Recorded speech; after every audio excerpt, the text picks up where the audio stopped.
Welcome to the Flipping and Wholesaling Houses in New York show. I am Michael Pinter, where I teach you how to start flipping or wholesaling houses, or if you're already doing it, how to grow your business. So I got a question today from somebody named Bell. It says, what if the seller or lawyer asks for proof of funds? Do you tell them that you are a wholesaler? So I understand this is some kind of fear, but I can tell you that it is almost certainly unfounded. I've done, I don't know, hundreds and hundreds of properties, and I've probably been asked for proof of funds once or twice. So you're talking about 1 out of 1,000 situations where somebody's going to ask you for proof of funds. Now, what happens if somebody does ask you? If you tell somebody you're a wholesaler, I can almost guarantee you that no one's going to take you seriously. First of all, most people don't know what the hell a wholesaler is. Second of all, they're going to feel like somehow they're going to get left in the lurch until you develop some kind of relationship. Now, usually people are not going to ask for proof of funds. If they do ask for proof of funds, it's going to be when you have some kind of agreement on a price.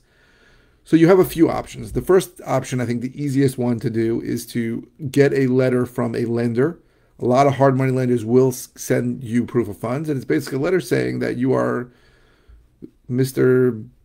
Johnson is approved for up to $1 million as long as it meets certain criteria. It's very easy to get those letters. You see them all the time. I don't consider them very valuable, and some sellers may not either, but it's something. Another option is to partner up with somebody like me, and I can show proof of funds, which from an actual bank, and I'm happy to do that. Another option is you may know someone else who has a bank account, and you can just show the bank account and say, this is my partner. So there's a few things that can happen. I can tell you it almost never happens.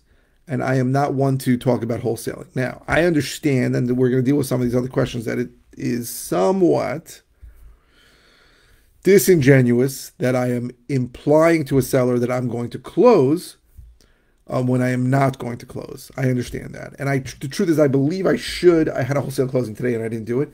I should be calling the sellers a week before and say that I am doing something with the property, that there will be somebody else there, that kind of thing. But this is just what's in my head, and I could be wrong. I believe a confused mind says no.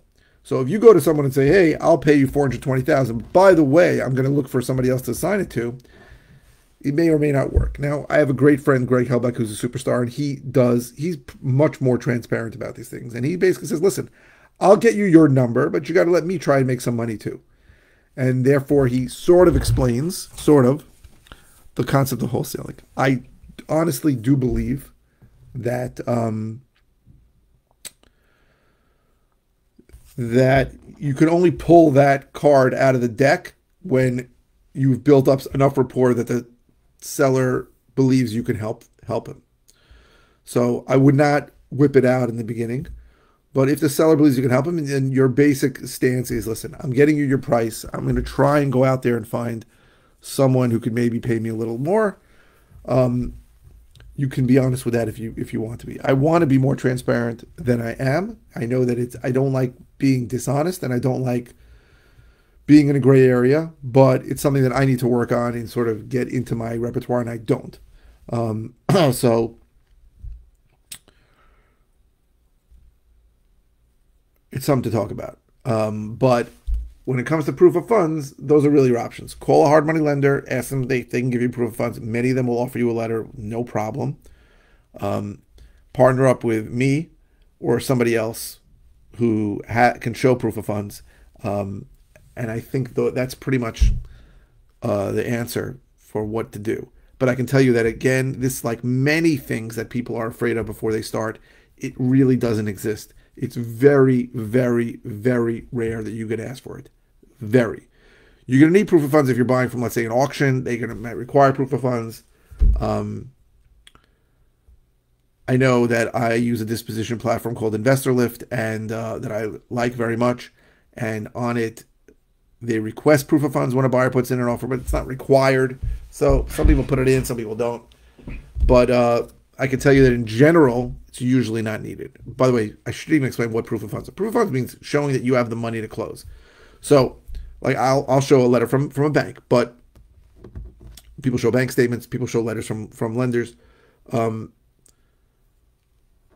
If a wholesaler, let's say, if a buyer comes to me and shows a letter from a bank, I'm usually going to ask, well, show me the rest of the funds, right? Because Lenders are not going to lend you 100%, almost none.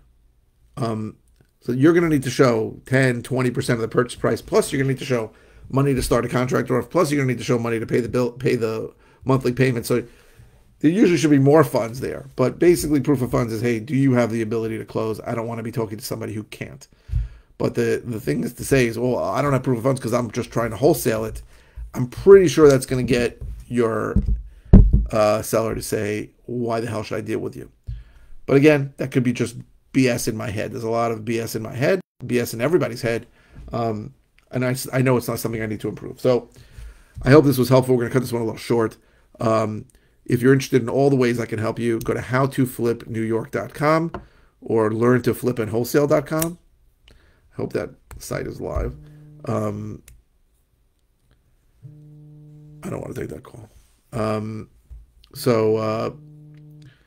If you're watching on YouTube, please subscribe. If you're watching on any media channel, please click the thumbs up. The likes really help the algorithm. More people get to see me.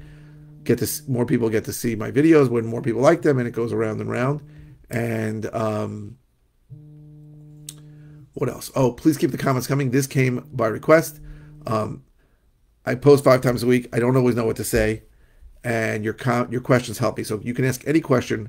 Does not have to be about the video you're watching. It can be about anything. I try to get back to everybody as soon as possible. If it's a quick answer, I'll just reply with an answer. If it's something I've covered recently, I'll send you a link to a video or multiple videos on it. If it's something new or something I haven't covered in a while, because there's a lot of things that are in my head, but I haven't spoken about them for a year or two, then I'll do a brand new video on it. So please, please keep the comments and questions coming. Your questions give me food for thought for other topics to discuss, and they let me answer your questions, which is the point of this whole channel, is to answer your questions. So ask anything. Like I said, it doesn't have to be about the video you're watching. I am happy to help, and I appreciate everybody who watches and likes my videos. Thank you very, very much for watching.